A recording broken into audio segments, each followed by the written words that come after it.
ये कहानी मुझे मेरी माँ ने सुनाई थी। मेरी माँ एक छोटे से शहर से संबंध रखती हैं और ऐसा माना जाता है कि उस गांव में कुछ बुरी शक्तियां भी वास करती हैं। ऐसी ही एक बुरी आत्मा से सामना हुआ मेरे नाना जी से। ठंड का समय था।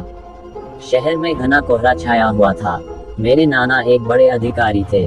रोज की तरह उस दिन जब मेरे नाना अपना काम खत्म कर दफ्तर से घर की ओर जाने लगे तो रास्ते में पड़ने वाले बाजार से वह कुछ सामान लेने के लिए रुके।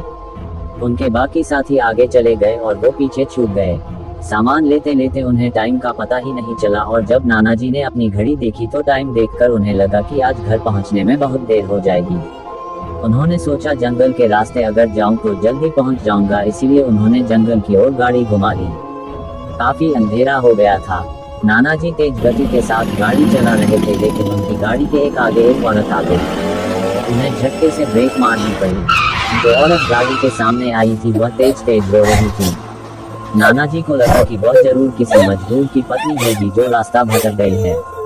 रास्ता सुनसान था, इसीलिए उन्होंने सोचा कि इस महिला की मदद की जाए। उन्होंने उस औरत से पूछा कि वह यहाँ अकेले क्या कर रही है। उसने कोई जवाब नहीं दिया और जोर जोर से रोने लगी। ऐसा लग रहा था मानो सारा जंगल उसकी आवाज से गूंज रहा हो। नाना जी ने पूछा कि उसका घर कहाँ है, तो भी वह कुछ ना बोली। नाना जी ने उसे बोला कि तुम मेरे साथ मेरे घर चलो, सुबह तुम्हें तुम्हारे घर छोड़ दूंगा। वह नाना जी के साथ चलने के लिए तैयार हो गई और गाड़ी के पीछे वाली सीट पर बैठ गई। रीति रिवाज के कारण उसने अपने सिर पर घूंघट डाल रखा था, जिसकी वजह से उसका चेहरा छिपा हुआ था। गाड़ी पर सब नाना जी का इंतजार कर रहे थे। जैसे ही गाड़ी की आवाज आई सब भागकर इकट्ठा हो गए। जब उस महिला के बारे में घर में पूछा गया तो नाना जी ने सारी कहानी बताई। नाना जी ने कहा आज खाना यही बना देगी, लेकिन मेरी माँ को उस महिला पर शक हो गया। उन्हें लगा कि यह कोई चोर है जो घर का सामान चुरा कर भाग जाएगी। माँ ने उसे रसोई में जाकर खाना बनाने को कहा। वह बिना कोई जवाब दिए वहाँ से चली गई। रसोई में से अजीब से आवाजें आ रही थी। बस रसोई में सारा सामान रखवा कर मेरी माँ ने उसे कहा कि सब भूखे हैं, इसीलिए जल्दी खाना बना दे। उसे रसोई में भेज तो दिया, लेकिन माँ का मन अभी भी शांत नहीं हुआ। 10 मिनट बाद माँ रसोई में पहुंची तो देखा अभी वह थैले में से मछलियाँ निकाल ही रही थी। यह देखकर माँ को गुस्सा आ गया। उन्होंने उसे बोला कि अभी तक तुमने खाना बनाना शुरू नहीं किया, कब बनेगा और कब हम खाएंगे। उस महिला का चेहरा अभी भी ढका हुआ था, इसीलिए किसी ने उसका चेहरा नहीं देखा था। माँ उसका चेहरा देखने की कोशिश करती रही, लेकिन उन्हें उसकी झलक भी दिखाई नहीं दी। माँ ने कहा कोई जरूरत हो तो बुला लेना, लेकिन फिर भी वह कुछ नहीं बोली। उन्हें लगा कि शायद अनजान लोगों से डर रही होगी।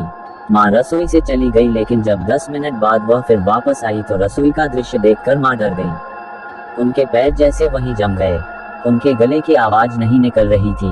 उन्होंने देखा वह औरत रसोई के स्लेब पर बैठकर कच्ची मछलियाँ खा रही है। सारी रसोई में हड्डियाँ और मांस के टुकड़े बिखरे पड़े हैं। उसके सिर का घूंघट भी उतरा हुआ था। उसका चेहरा बेहद खौफनाक था। बाल बहुत बड़े और नाखून एकदम काले। वह मछलियां खाने में मगन थी, इसीलिए उसका ध्यान माँ पर नहीं गया। माँ भी चिल्लाई नहीं कि कहीं वह और ज्यादा खतरनाक न हो जाए। माँ ने एक थाल उठाया और वह चूल्हे में से जलता हुआ कोयला उठाकर उसकी तरफ दौड़ी। कोयला उस चुड़ैल पर फेंक दिया। आग की जलन की वजह से वह डायन तेज तेज आवाजें निकालने लगी। उसकी आवाज सुनकर सारा घर इकट्ठा हो गया। उसे आग दिखाकर घर से बाहर निकाला गया। उसकी आवाज इतनी तेज थी कि आसपास के लोगों का भी बाहर जमावड़ा लग गया।